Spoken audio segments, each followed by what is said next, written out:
Welcome back, friends, to Orchos Tzaddikim. We're in day 42, and we're continuing the chapter of love on love. And the author's talking about love of God. We spoke about that yesterday.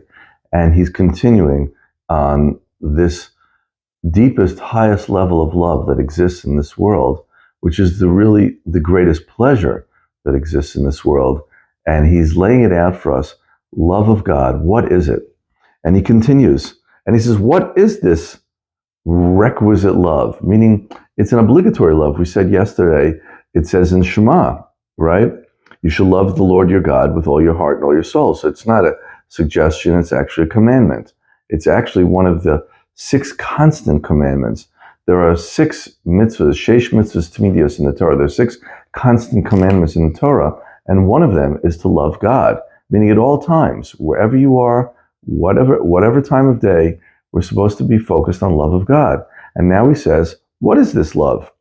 It is loving God with such an exceedingly great, intense love that one's soul is completely bound up in it, so that he's constantly driven by it, as one who is lovesick for a woman and constantly driven by love for her, even when he is sitting, standing, eating, and drinking.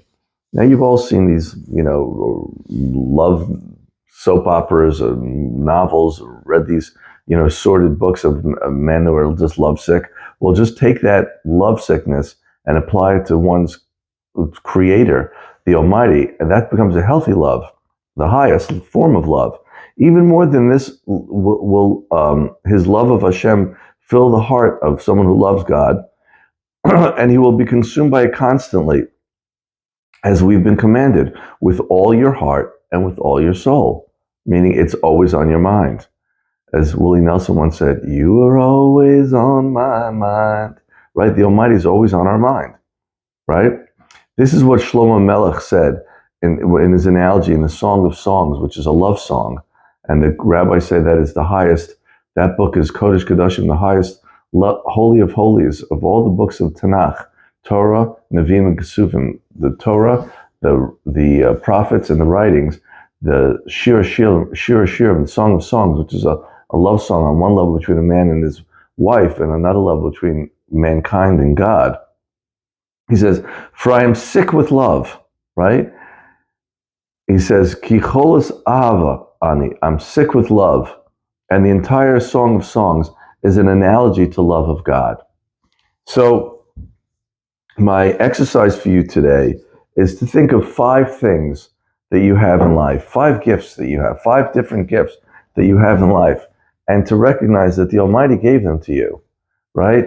And to love Him for that, right? Just like you love your parents because they gave you life, and you appreciate your life.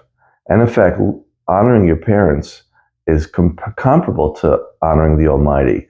Because if we don't really honor and appreciate and love our parents, it's going to be very hard to honor, appreciate, and love God, because there are earthly representations of God. So I want you to think of 5 things, 5 gifts that you have in life, 5 different gifts. It could be your eyes, your ears, your nose, and arms, but actually contrast them with not having them. Like, imagine, what would life be like if I didn't have eyes? Or if you were blind and you couldn't see? But now you have eyes and you can see. Wow, what a great gift that is. Who gave that to me? The Almighty gave it to you. And just meditate on that for a few minutes. Something to meditate on. Have an amazing day.